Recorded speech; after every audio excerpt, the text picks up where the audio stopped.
ગંધાણમ નમો સિદ્ધાણમ નમો વાયરિયાણમ નમો વજ્જાયાણમ નમો લુએ સૌવસાવણમ એસો પંચ નમોકારો સૌવ પાવપણાસણો મંગલાણં ચ સૌવેસી પરમમ વૈ મંગલમ મંગલમ ભગવાન વીરો મંગલમ ગૌતમ પ્રભુ મંગલમ સ્થૂલભદ્રાત્યા જૈન ધર્મોસ્તુ મંગલમ. પ્રવચનનો વિષય છે પુરુષાદાણીય કલિકાલ કલ્પતરુ શંખેશ્વર તીર્થના અધિપતિ શંખેશ્વર પાસનાથ પરમાત્માનો ભવ્ય ઇતિહાસ. આ પરમાત્માનો ઇતિહાસ જેમ જેમ જાણતા જઈએ એમ હૃદયમાંથી એક આશ્ચર્યનો ભાવ ઉત્પન્ન થતો જાય છે. આ વિશ્વની અંદરમાં કયા ધર્મની પાસે આવા એક અદ્ભુત પરમાત્મા હશે, આવું એક જીનબિંબ હશે કે જે જીનબિંબ વિશ્વ માત્રની સફર કરીને આવેલું છે. 18 કોટી સાગરોપમ પહેલા જેનું સર્જન થયેલું છે. કેટલા યુગો વીતી ગયા, આખો નાખો સમય બદલાઈ ગયો, આખું કાલચક્ર પસાર થઈ ગયું, કેટલાય રાજ પલટાઓ થઈ ગયા, કેટલાય માંધાતા રાજાઓ આવી ગયા. આ 18 કોટી સાગરોપમની અંદરમાં કેટલાય ચક્રવર્તીઓ, કેટલા વાસુદેવ, કેટલા પતિ વાસુદેવ, કેટલી મહાસત્તાઓ, કેટલા મોટા યુદ્ધો, કેટલી મોટી ઉથલ પાથલ, આખું કાલચક્ર એટલે આખો યુગ પસાર થઈ ગયો. ઉત્સર્પિણી અવસર્પિણી પસાર થઈ ગઈ. છેક દામોદર નામના 9મા તીર્થંકર ગત 24ની અંદરમાંથી અને એ સમયની અંદરમાં સર્જાયેલા આ શંખેશ્વર પાસનાથ પરમાત્માનું બિંબ, આ પ્રતિમા, આ પ્રભુજી, તમે વિચારી શકો છો એક આ દુનિયાની અંદરમાં 500 વર્ષ પણ કોઈ ચીજ ચાલે ને તો આપણે એને મહા અદ્ભુત ચમત્કાર કહીએ છીએ. 5000 વર્ષ નહીં, 15000 વર્ષ નહીં, લાખ વર્ષ નહીં, 15 લાખ નહીં, 20 લાખ નહીં, 18 કોટી સાગરોપમ. એક સાગરોપમનું કેટલું માપ હોય છે એ તો કોઈ ક્યારેક તમે જીવિચાર 9 તત્વ ભણી લેજો, લઘુ સંગ્રહણી બૃહદ સંગ્રહણી જાણી लेजो, उसमें से आपको पता चल जाएगा कि एक सागरोपम मतलब कितना समय, कितना असंख्य वर्षों पसार થઈ જાય. કેવી રીતે આ પરમાત્મા ટક્યા? બહુ લોકોના મનની અંદરમાં સવાલ થાય કે પ્રભુ આ એક આરસ પહાડની બનેલી પ્રતિમા કયા પથ્થરની બનેલી છે એ તો આપણે જોઈ નથી, કારણ કે અત્યારે તો આ ભગવંત ઉપર લેપ થઈ ગયેલા છે, ઘણા પ્રકારના લેપ થઈ ગયા પ્રભુની આ પ્રતિમાને ટકાવવા માટે. પણ જે સમયે પથ્થર પસંદ કર્યો હશે, જેના માટે એક આરસ પહાડનો ટુકડો પસંદ કર્યો હશે, અથવા તો જે પણ પ્રકારનો પથ્થર હશે એ પસંદ કર્યો હશે, અરે પથ્થરનો જીવ પણ કેવો ઉત્તમ હશે કે આ પ્રતિમા ઉપર કોને પૂજા નથી કરી. આપણે જે ગઈકાલે ઇતિહાસ જોયો પાર્ટ 2ની અંદરમાં, કયા દેવલોકના દેવતાઓએ, હું સાંજે જ્યારે પ્રભુની પ્રતિમા સમક્ષ બેસું છું ને ત્યારે પરમાત્માની સમક્ષ મનોમન જ્યારે સંવેદના કરું છું ત્યારે પ્રભુને એ જ કહેવાનું મન થાય છે કે પ્રભુ આપ જ્યારે દેવલોકમાં હતા પ્રતિમાના સ્વરૂપની અંદરમાં, પ્રભુ હું પણ ત્યારે કદાચ મે બી પોસિબલ હું પણ ત્યારે દેવ હોઈશ અને મેં પણ પ્રભુ આપની કદાચ પૂજા તો કરી હશે ને, મેં પણ આપના દર્શન તો કર્યા હશે ને. કોઈ મારા મિત્ર દેવતાએ કીધું હશે કે આવ અમારા દેવલોકની અંદરમાં એક અદ્ભુત જીનબિંબ છે, મહાચમત્કારી, મહાપ્રભાવી, ઉત્કૃષ્ટ પરમ પ્રભાવી એક જીનબિંબ છે. પ્રભુ કદાચ મેં પણ દર્શન કર્યા હશે. પ્રભુ રામચંદ્રજીના સમયની અંદરમાં જ્યારે દંડકારણ્યની અંદરમાં સૌધર્મ ઇન્દ્રએ આપને પૂજા કરવા માટે ત્યાં મોકલ્યા, આપ રામચંદ્રજી, લક્ષ્મણજી અને સીતાજી જ્યારે પૂજાતા હતા, પ્રભુ એ સમયની અંદરમાં જંગલમાં કદાચ હું ઝાડના સ્વરૂપની અંદરમાં હોઈશ, કદાચ મારા જ ઝાડ નીચે પ્રભુ આપનું પ્રતિમાની સ્થાપના કરી હશે. એક નાનકડી ઝૂંપડી તો બનાવી હશે ને એ લોકોએ. પ્રભુ એક નાનકડું એક કાચું પાકું મકાન બનાવેલું હશે.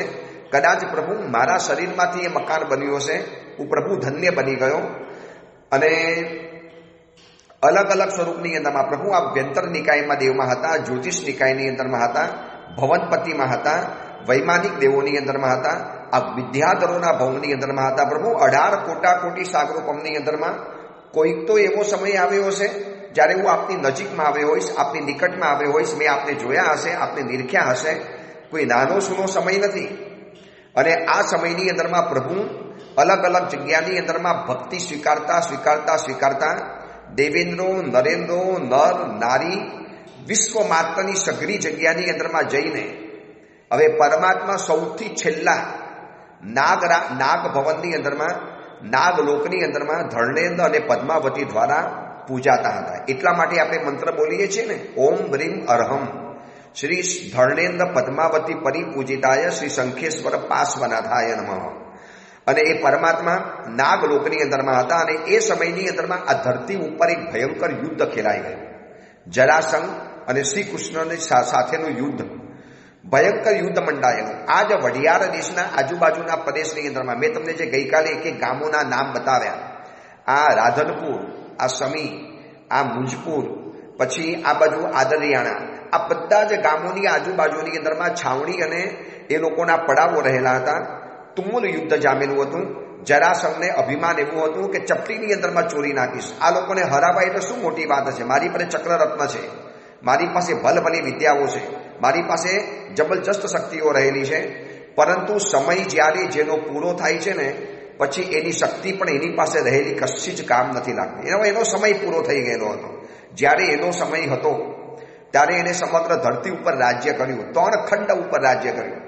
પણ આજે એનો સમય પૂરો થઈ ગયો છે. અને જે વ્યક્તિને મારો સમય પૂરો થયો છે આનું ખ્યાલ આવી જાય ને, આના જેવું દુનિયામાં મોટું વરદાન નથી.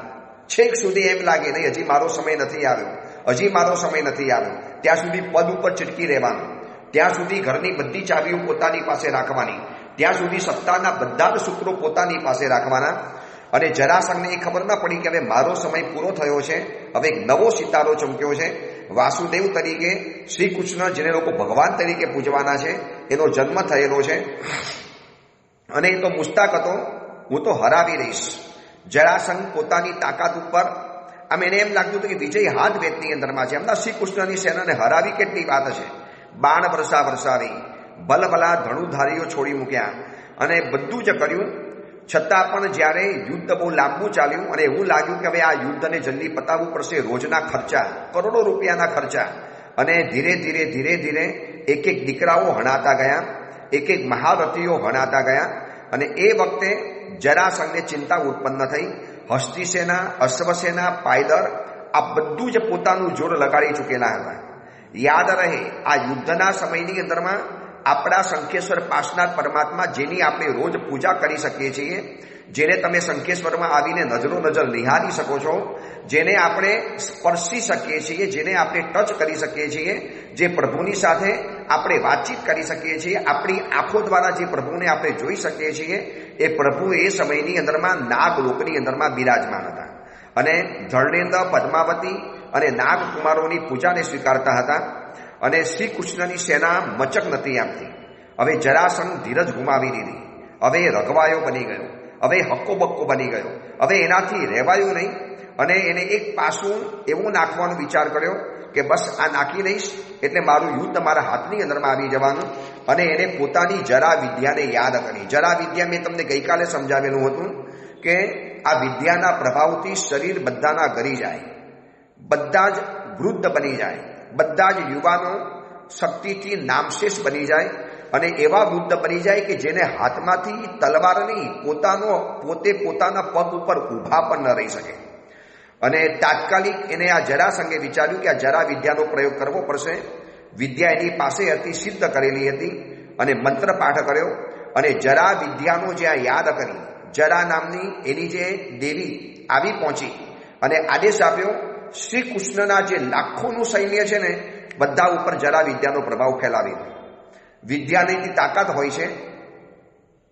એક અડધી સેકન્ડમાં તો લડતા બધા સૈનિકો જમીન ઉપર આરોટવા માંડ્યા, બધા જ નીચે પડવા માંડ્યા, શસ્ત્રો નીચે પડી ગયા, કોઈને કશી તાકાત ન રહી.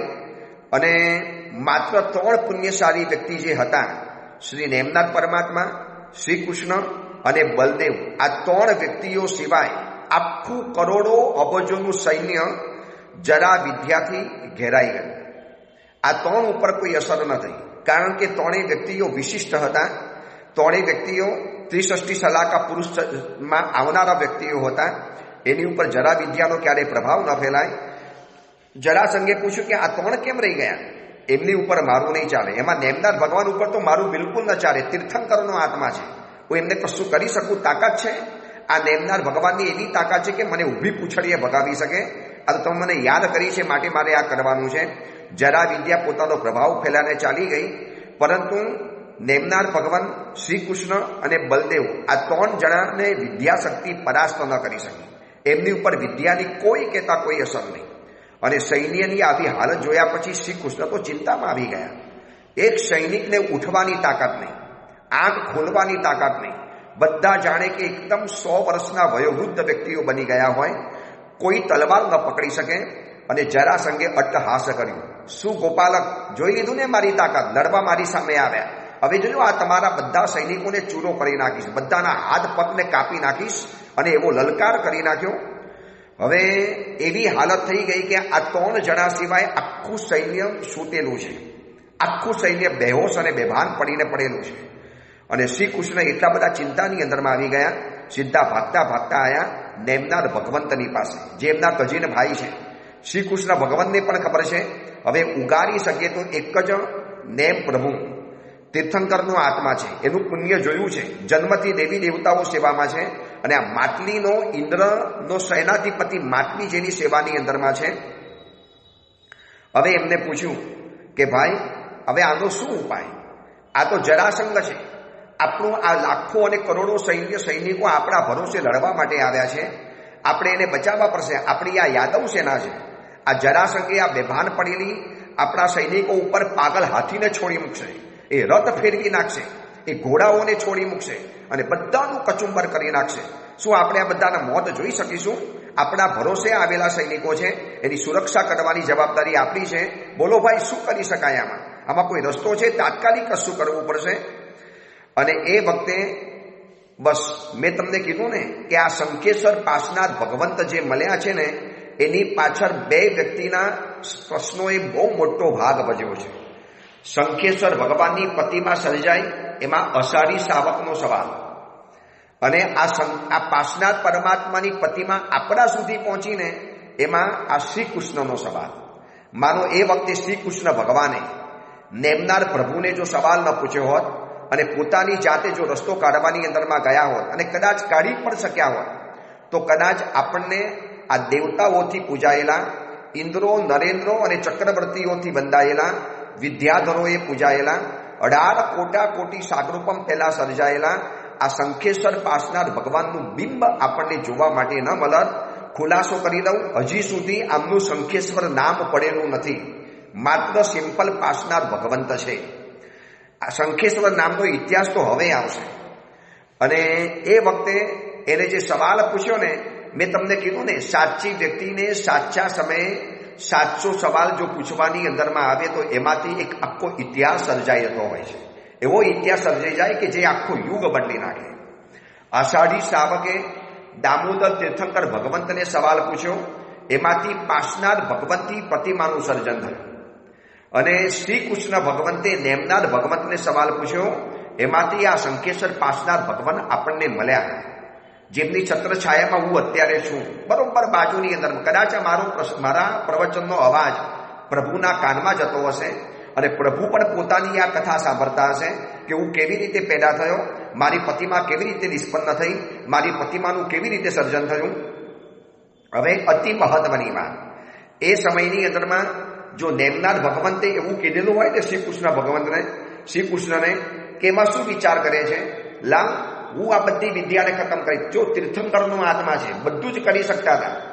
ધારક તો જરા વિદ્યાને એક અડધી સેકન્ડની અંદરમાં ફગાવી શકતા હતા. તીર્થંકરનો આત્મા તમે વિચારી લો, જન્મતાની સાથે મેરુ પર્વત જે ડોલાવી શકે એવી તાકાતને ધરાવનારા તીર્થંકર ભગવંતનો આત્મા શું આટલું કામ ન કરી શકે? એમની સામે જરા વિદ્યા એટલે શું મોટી વાત છે? જે જન્મ જરા ભયને દૂર કરનારા છે, જન્મ જરા મૃત્યુ નિવારણાય, શ્રીમતે અરિહંતાય, આવા અરિહંત પરમાત્મા છે.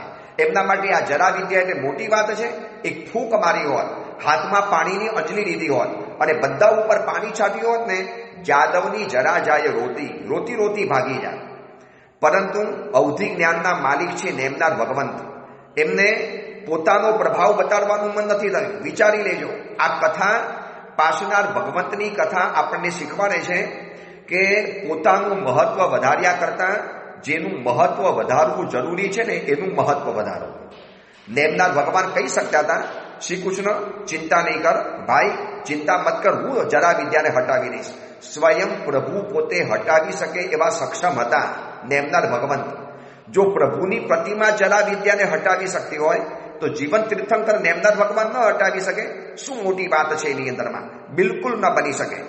પરંતુ નેમનાર ભગવંતે જોયું કે મારું પણ શાસન પરિપૂર્ણ થઈ જવાનું, 24 તીર્થંકર ભગવંતનું શાસન પરિપૂર્ણ થઈ જવાનું, અને આ દુષમ કાળની અંદરમાં આ 5મા આરાની અંદરમાં દુઃખોથી પીડાતા, તકલીફોથી પીડાતા, સમસ્યાઓથી ઘેરાયેલા, આધિ વ્યાધિ ઉપાધિથી તકલીફની અંદરમાં આવેલા આ જીવોને કોઈ અન્ય ઠેકાણે જવું પડે, કોઈ બીજી જગ્યાએ જવું પડે, કોઈ દોરા ધાગા જંતર મંતર યતિ બાધા આકરી ચાકરી કરવી પડે, કોઈ મિથ્યાત્વી દેવોની આરતી ઉતારવી પડે, એના કરતાં આ લોકોને એક એવા સમૃદ્ધ તીર્થંકર ભગવંતનું સાનિધ્ય આપીને જવું છે કે કલિયુગની અંદરમાં કલિકાલ કલ્પતરુ ચિંતામણી સમાન મનવાંછિતને પૂરણ કરનારા, આધિ વ્યાધિ ઉપાધિને દૂર કરી દેનારા, શ્રી પાર્શ્વતારો વિજય ડંકો વિશ્વભરમાં વાગતો એવા ભગવંત ભેટ આપી દેવા છે. એટલે નેમનાર ભગવંતે એક અલગ સૂચન કર્યું.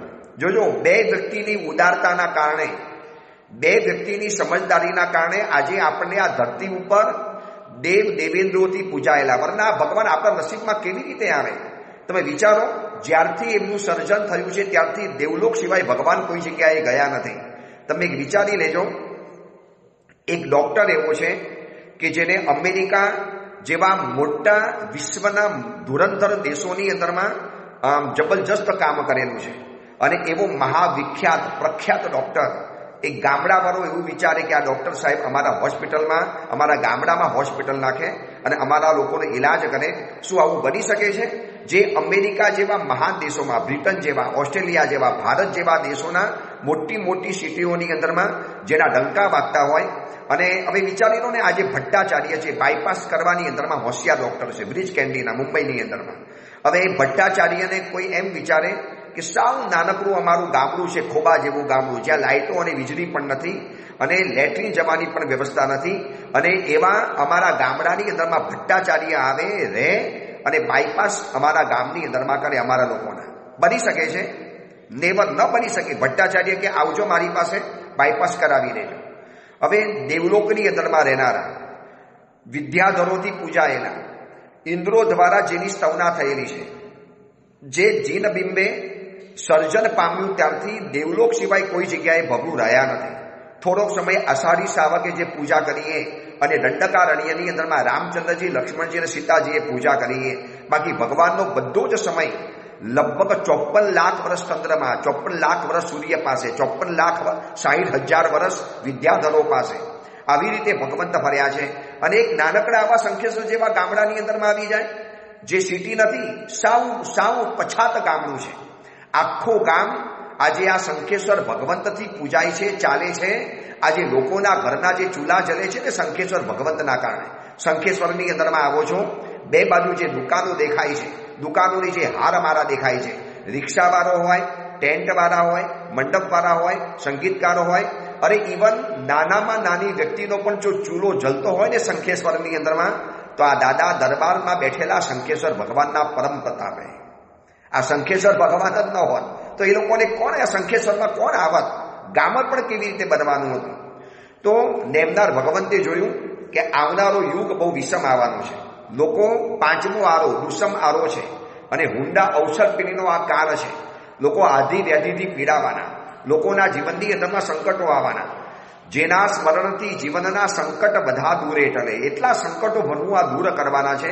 શું કામ એ પ્રભુને આપીને ન જવું? જો મારા પગનું નવણજલ છાંટીશ અથવા તો મારા હાથનું નવણજલ છાંટી દઈશ, જરા તો ભાગી જવાની, પરંતુ આવનારા સમયની અંદરમાં બીજી આવી જરાઓ આવશે, ત્યારે શું કરશો? જન્મ જરા, મૃત્યુની જે જરા છે એ બધાને દૂર કોણ કરશે?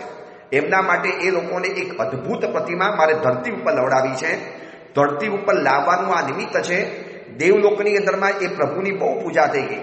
નેમનાર ભગવંતની શું વૈચારિક ઉદારતા છે! પોતાના શાસનની અંદરમાં જેમને પાસનાથ ભગવંતનો મહિમા ફેલાવ્યો, આ વૈચારિક ઉદારતા જેવી તેવી કહેવાય. આ તીર્થંકરની ઉદારતા જેવી તેવી કહેવાય. પોતાના શાસનમાં હજી પોતાનું શાસન આવવાનું છે, પોતે તીર્થંકર બનવાના છે.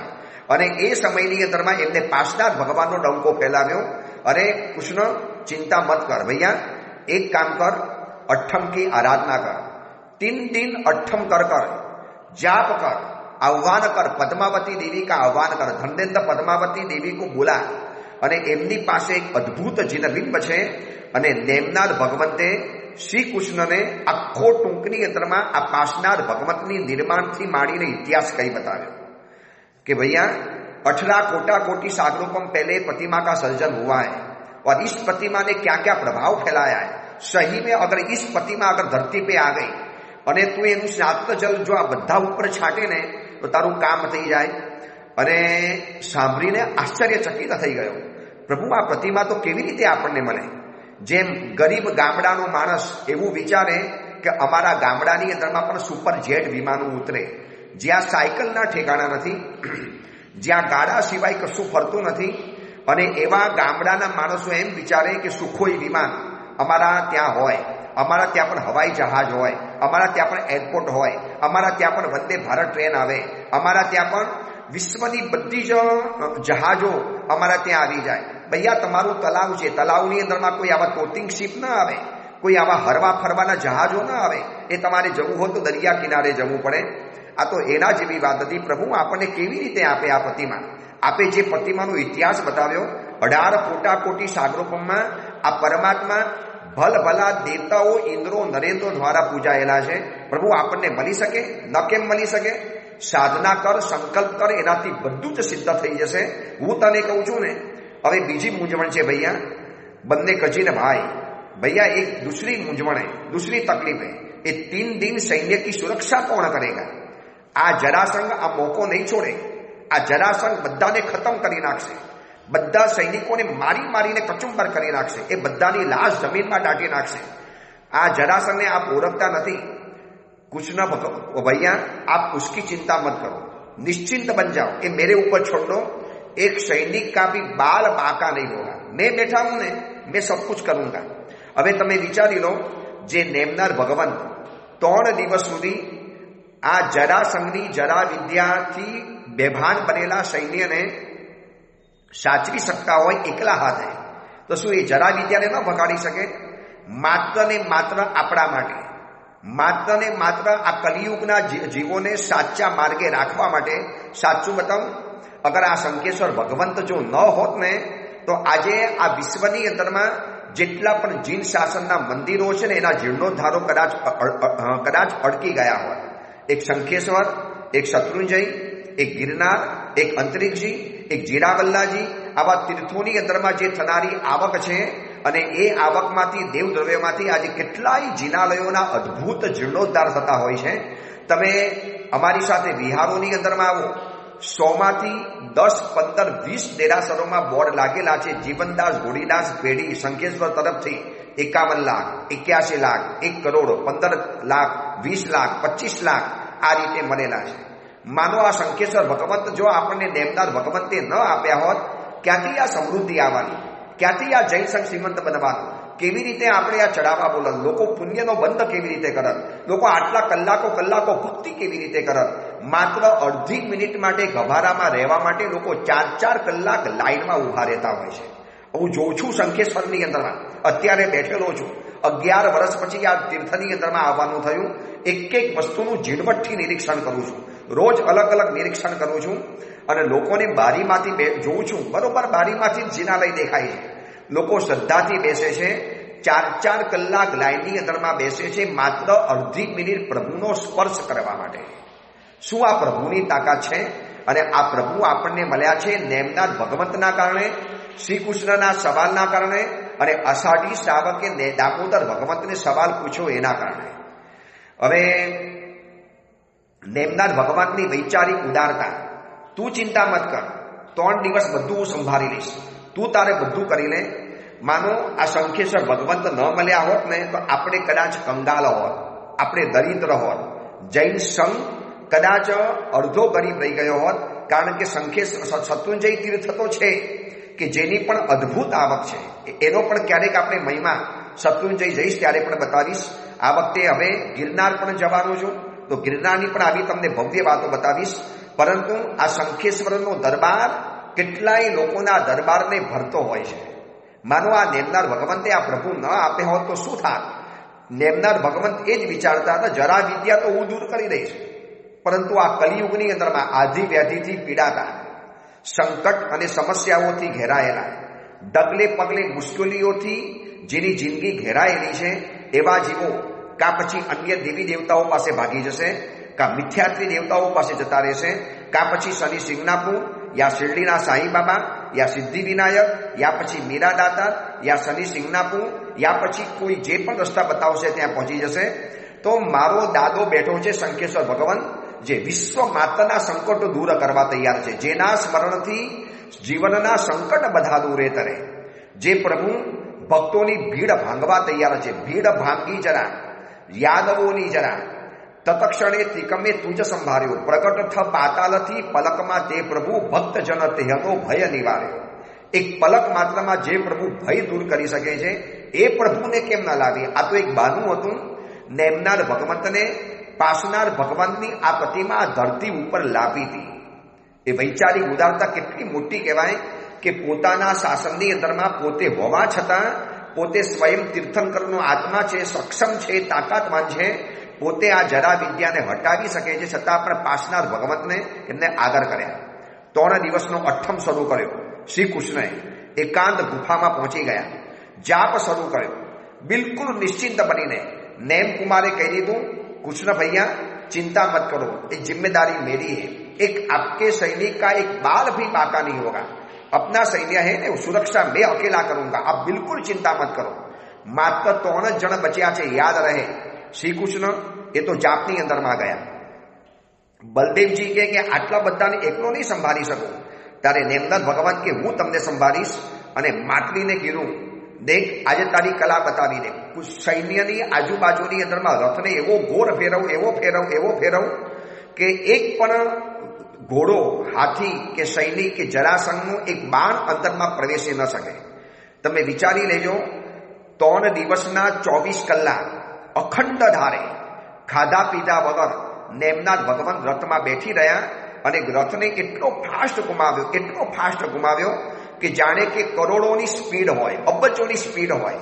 પંખો પણ એની સામે હારી જાય. એક 3 પાંખિયાનો પંખો જ્યારે સ્પીડમાં ફરે છે ને, જોજો તમને પંખો આખો લાગે. અને કરોડોનું સૈન્ય જમીન ઉપર સૂતેલું છે. કોઈ બેભાન પડ્યા છે, કોઈ બેહોશ પડ્યા છે, કોઈ ચત્તાપાટ પડ્યા છે, કોઈ ઊંધા પડ્યા છે, કોઈને ભાન નથી કે ક્યાં પડેલા છે. અને જો આવી સુરક્ષા ન કરી હોત ને નેમનાથ ભગવંતે, તો કરોડો સૈનિકોનું કચુંબર થઈ ગયું હોત, એ લોકોના પ્રાણ ચાલી ગયા હોત અને એક કારો કલંકિત ઇતિહાસ રચાઈ ગયો હોત અને જરાસંઘ જેવી દુષ્ટ વ્યક્તિઓ ધરતી ઉપર રાજ્ય કરતી હોત. નેમનાથ ભગવંતે લઘુ લાઘવી કલા વાપરીને એવા તીર છોડ્યા, કેટલાક દુશ્મન રાજાઓના મુગટ ઉડી ગયા, કેટલાના ચામર ગયા, કેટલાકના છત્રો ગયા. માત્ર પગ ઉપર બાણ માર્યા છે, કોઈના જીવ નથી લીધા, કોઈકના રથના પૈડાને તોડી નાખ્યા. જરાસંઘની આખી સેના આવી છે શ્રી કૃષ્ણના સૈન્યને ખતમ કરવા માટે. પરંતુ એક નરબંકા નેમનાથ ભગવંત રથ એવો ફેરવે છે. માટલીને કીધું કે તારાથી તાકાત હોય એટલો રથ ફેરવ. ઘોડાને એવી તાલીમ આપેલી હતી અને એવો રથ ફેરવ્યો છે, એ લોકોના એક પણ બાણ સૈનિકને ટચ નથી કરી શક્યા. બધા જ ઇન્દ્રના રથને ટકરાઈને ખતમ થાય. અને આ બાજુ નેમનાથ ભગવંતે છોડેલા બાણ કોઈક રાજાને પગમાં વાગ્યા, કોઈના છત્રમાં ગયા, કોઈનો જાન નથી લીધો. જે તીર્થંકર ભગવાન બચાવનારા હોય ક્યારે મારે, પણ અત્યારે ધર્મ સંકટ આવ્યું છે એટલે મારવા પણ નથી અને કોઈને મરવા પણ નથી દેવા. 3 દિવસ સુધી યુદ્ધ મેદાનની અંદરમાં અખંડ રીતે નેમનાથ ભગવાન છવાઈને રહ્યા. પ્રભુ જાણે કે આપણે ભગવંતની પ્રદક્ષિણા કરીએ ને એની જેમ નેમનાથ ભગવંતે આ કરોડો લોકોને પ્રદક્ષિણા આપી અને બચાવી લીધા. આ બાજુ શ્રી કૃષ્ણનો અખંડ જાપ ચાલે છે. જે જાપ બતાવ્યો, હે પ્રભુ પાસનાથ ભગવાન પધારો, આપની બહુ જરૂર છે આ ધરતી ઉપર. 18 કોટી સાગરોપમ પહેલા આપ સર્જાયેલા છો પ્રભુ. મને મારા ભગવંત તીર્થંકર ભાઈએ મને આપનું એડ્રેસ આપેલું છે. પ્રભુ હું આપના શરણે આવ્યો છું. હું વાસુદેવ આપની પાસે ખોરો પાથરું છું. પ્રભુ આપને હાથ જોડીને વિનંતી કરું છું, કાકલુતી કરું છું. રડતી આંખે ગદગદ સ્વરે હૃદયના તાર રણ જણાવીને જે એમને વિનંતી કરી, પ્રાર્થના કરી કે આ ધરતી ઉપર પ્રભુ આપની જરૂર છે, મારું આખું સૈન્ય અત્યારે પડેલું છે. જરા સંગે જરા તવ મેરી, હરિ બલવીના સગલે ફેરી રે. પ્રભુ આ બધા ખતમ થઈ જવાના, પ્રભુ આ લોકોનો વિનાશ વેરાઈ જવાનો. આ દુષ્ટ શક્તિઓ આ દુનિયા ઉપર રાજ કરે છે, પ્રભુ એ લોકોને હટાવી છે. અબમોહે ઐસી આય બની, મેરે તું એક ધણી, દુરજન જન બહુત હે જગમે, પદ ન ધરત ધરણી, ઉનતે અબ તુજ ભક્તિ પ્રભાવે, ભય નહીં એક કણી. પ્રભુ આ દુર્જનોનું દુનિયાના રાજ ચાલે છે, મારે એને દૂર કરવું છે. પ્રભુ આપની સહાય પ્રાપ્ત કરું છું. આપ ક્યાં ક્યાં પધારી ગયા છો, આપનો ઇતિહાસ જાણ્યો, આપની મહિમા જાણી, આપની ઉત્પત્તિ કથા જાણી, આપનું સર્જન કથા જાણી. પ્રભુ આ વિશ્વ માત્રના સંકટો દૂર કરો છો. આ એક નાચી જ ભક્તની વાત નહીં સાંભળો. અઠ્ઠમ કરીને, જાપ કરીને, કાકલુદી કરીને પ્રભુની સુધી પહોંચે એવા શબ્દોના ભાવ વ્યક્ત કર્યા. શબ્દોમાં ભારોભાર ભાવ ભરી અને પ્રભુની સામે રવાના કર્યા. નીચે પદ્માવતી અને ધર્ણેન્દ્રના સિંહાસન ચલાયમાન થઈ ગયા. સિંહાસન ડોલી ઉઠ્યા. તપાસ કરી કે શું થઈ રહેલું છે, કેમ સિંહાસન ડોલી ઉઠે છે. ત્યાં સંકેત મળ્યો કે નેમનાર ભગવંતના કહેવાના કારણે શ્રી કૃષ્ણ વાસુદેવ ભગવાન તમને યાદ કરે છે અને આવું જ પડે. યાદ કહું, ઉત્તમ શક્તિશાળી પુરુષ જો શ્રદ્ધા દ્વારા અગર પોકાર પાડે તો આ દુનિયાની બધી શક્તિને નીચે ઉતરવું પડતું હોય છે. અને પોતે તીર્થંકરનો આત્મા છે. આવતી 24માં જે અમમ નામના તીર્થંકર થવાના છે, અમમ નામનો તીર્થંકરનો આત્મા, એક તીર્થંકર જે હજી નથી થયા એ પાસનાર ભગવંતને, એક તીર્થંકર હજી જે થવાના છે એવા નેમનાથ ભગવંતના કહેવાના કારણે જ્યારે માગી રહેલો છે, એક ધ્યાન બનીને, એક તલ્લીન બનીને, એકાગ્ર બનીને અને હૃદયના ભાવ વ્યક્ત કરીને, માત્ર કાકલુદી કરીને, પ્રભુ પાસ શંખેશ્વરા, સાર કર સેવકા, દેવકા એવડી વાર લાગે, કોળી કર જોડી દરબાર આગે ખડા, ઠાકુરા ચાકુરા માન માગે. પ્રભુ આજે આ મારી રક્ષા કરવાનો સમય આવ્યો છે. રક્ષ રક્ષ જીનેશ્વરા, પ્રભુ રક્ષા કરો. પ્રભુ પધારો આ ધરતી ઉપર. અને પદ્માવતી આવી, તૂઠી પદ્માવતી બાલી, પદ્માવતી દેવી આવી છે. બોલો શું છે? તીર્થંકરના તમે આત્મા છો, મને આહ્વાન કર્યું છે. બોલો શું તમને કામ પડ્યું, શું તકલીફની અંદરમાં આવી ગયા છો? જોઈ લો, આ યુદ્ધ ઘેરાયેલું છે. મારા સૈનિકો લાશની જેમ પડેલા છે અને આ દુષ્ટ આતતાઈને મારે ખતમ કરવાનો છે, એનું રાજ્યને મારે ખતમ કરવું છે. મારે તમારી પાસેથી પાસ પ્રભુનું બિંબ જોઈએ છે. ઓહો, એ તો પ્રતિમા ન મળી શકે ભાઈ, એ તો અમારી પ્રાણ પ્યારી પ્રતિમા છે. અને આ પ્રતિમા ધરતી ઉપર અમે નથી મોકલતા. ભલે એનું સર્જન ધરતી ઉપર થયું હોય, ભલે એનું નિર્માણ ધરતી ઉપર થયું છે, ભલે એને બનાવનારો આ ધરતી ઉપરનો કોઈ શિલ્પી છે, ભલે એને ભરાવનાર આ ધરતી ઉપરના એક આષાઢી શાવક હતા, પરંતુ આ પ્રતિમા બન્યાના થોડાક જ વર્ષો આ ધરતી ઉપર રહી છે. બાકી તો અમારા દેવોના પ્રિય પરમાત્મા છે, આ અમારા દેવોના ભગવંત છે. એ નહીં આપી શકાય. બોલ, તારી જરા વિદ્યાને હું ખતમ કરી નાખું ને? નહીં. મને પદ્માવતી દેવીજી, મને પાર્ષદ ભગવતની પ્રતિમા આપો. બહુ રક્ષક ચાલી, બહુ હાના ચાલી. પદ્માવતી દેવી તૈયાર નથી. ધર્ણેન્દ્ર આવ્યા. ધર્ણેન્દ્રને પણ કીધું, ધર્ણેન્દ્રએ કીધું કે આપી દો. પદ્માવતી દેવી કે નહીં, મારા પ્રાણ પ્યારા પરમાત્મા, હું આના વગર કેવી રીતે રહી શકીશ? આ પ્રભુને મારે છોડી દેવાના? છેલ્લે નેમનાથ ભગવંતે કીધું કે માતા પદ્માવતી માતા, બહુ જરૂર છે આ ધરતી ઉપર. તમે દેવતાઓએ તો બહુ પૂજા કરી, હવે આ માનવ લોકોને થોડોક સમય આપો. આ માનવોને પણ થોડીક આ ભગવંતની ભક્તિ કરવાનો, આ માનવોને પણ ક્યારેક થોડોક મોકો આપો. તૂઠી પદ્માવતી બાલી અને આપે પ્રતિમા ઝાક જમાવી. એ પ્રતિમા જ્યારે ધરતી ઉપર લઈ આવ્યા પદ્માવતી દેવી બે હાથની અંદરમાં, એ પ્રતિમાનું તેજ આજે પણ આ પ્રભુ દેખાય છે ને, તેજસ્વી મરક મરક હસતા દરબારની અંદરમાં હજારો લાખો કરોડો ભક્તોની ભક્તિ ભાવનાને સ્વીકાર કરતા આ શંખેશ્વરની અંદરમાં જ્યારથી આવ્યું ત્યારથી જોઉં છું પ્રભુ આખો દિવસ બધાની પૂજા સ્વીકારતા બેઠા છે. થાકતા નથી, કંટાળતા નથી. પ્રભુ એમ નથી કહેતા ભાઈ હવે શાંતિથી બેસવા તો દો. શું સવારના 6 વાગ્યાથી લગાવી રાતના 9:15 વાગ્યા સુધી અખંડ રીતે મારે તમારી ભક્તિ સ્વીકાર્યા જ કરવાની? કોઈ સ્તવન ગાય, કોઈ સ્તુતિ ગાય, કોઈ રડે, કોઈ હસે, કોઈ ઝૂરે, કોઈ હાથ ઉપર કરે, કોઈ આરોટે, કોઈ માથું નીચે પછાડે, કોઈ રોતા રોતા ગાતા જાય, કોઈ હસતા હસતા રોતા જાય, કોઈ રોતા રોતા હસતા જાય અને પ્રભુની સામે કાંડા ઘેલા કાલા વેલા કરતા જાય. એવા એવા ભક્તો જોવા માટે મળ્યા છે. એવા સમર સમરી ભગવંતો ભક્તિ કરતા જાય. કોઈ ધ્યાન કરે, કોઈ સ્તવન ગાય, કોઈ ભક્તિ કરે. દિવસ રાત મંદિરની અંદરમાં ભક્તિના મુજરા સિવાય કશું જ જોવા માટે ન મળે. અને આના કેન્દ્ર સ્થાને બેઠેલા છે શંખેશ્વર ભગવંત. અને આ પદ્માવતી માતાએ આ પ્રતિમા જે આપી છે ને એ જ આ પ્રતિમા. આપણું સૌભાગ્ય છે કે આપણને આ ધરતી ઉપર આ ભગવંત જોવા માટે મળ્યા. ધરતી ઉપર બનેલા ભગવંત વળી પાછા ધરતી ઉપર વધાર્યા, ધરતી ઉપર પાછા આવ્યા. હજી પદ્માવતી કહે છે કે એક કામ કરો, તમારે આનું સ્નાતજળ બનાવો, એનું પાણી છાંટી દો, પછી હું પ્રતિમા નીચે લઈ જઈશ. નેમનાથ ભગવંત કહે છે પદ્માવતી માતા હવે આ પ્રતિમાને અહીંયા જ રાખો, હવે આ પ્રતિમાને અહીંયા જ રાખવી છે. ત્યારે પદ્માવતી દેવી શું કહે છે, શું કન્ડિશનો કરે છે, આ પ્રતિમાને કેવી રીતે સાચવવી એની સૂચનાઓ જે આપે છે. આ પ્રભુ બહુ મોટા વીઆઈપી છે, દેવતાઓ સિવાય તો પ્રભુ કોઈ જગ્યાએ ગયા જ નથી. તો આ પ્રભુને કેવી રીતે સાચવવા, આ પ્રભુની ભક્તિ કેવી રીતે કરવી, એની અદ્ભુત કથા આવતીકાલે પાઠ 4 ચોથા નંબરનો પાઠ શરૂ થવાનો છે. કેટલાય લોકોના પ્રવચનો આ સાંભળ્યા પછી ફોન વગેરે આવે છે સેવક ભાઈ ઉપર, ગુરુદેવ અદ્ભુત ઇતિહાસ આપ સમજાવો છો, જિંદગીમાં પહેલી વખત જાણ્યો. શંખેશ્વરમાં તો કેટલી વાર ગયા. હવે આ પ્રભુને જોઈને એક અલગ ભાવધારા આવવાની, એક અલગ આનંદ આવવાનો. હજી તો આપણે આ પ્રભુનો ઇતિહાસ આવતીકાલે આગળ વધારીશું. પછી આ ધરતી ઉપર પ્રભુનો ઇતિહાસ કેવો ફેલાયો અને શું થયું એ બધી વાત આપણે આવતીકાલે કરીશું. અને પછી 5મા દિવસે કદાચ આ ઇતિહાસ ચાલશે. શેઠ જીવનદાસ ગોડીદાસ પેઢી, આ પેઢીનું નામ આ કેમ પડ્યું, આ શેઠને આટલું મોટું ગૌરવ કેવી રીતે મળી ગયું. હિન્દુસ્તાનના હજારો મંદિરોની અંદરમાં એક જ નામ લાગે, શેઠ જીવનદાસ જીગો પેઢી.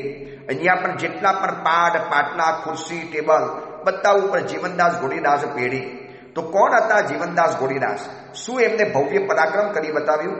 એટલે તે સમયના સંઘોએ એ શેઠનું નામ પેઢી ઉપર અમર કરી દીધું. એનો પણ ઇતિહાસ જાણીશું.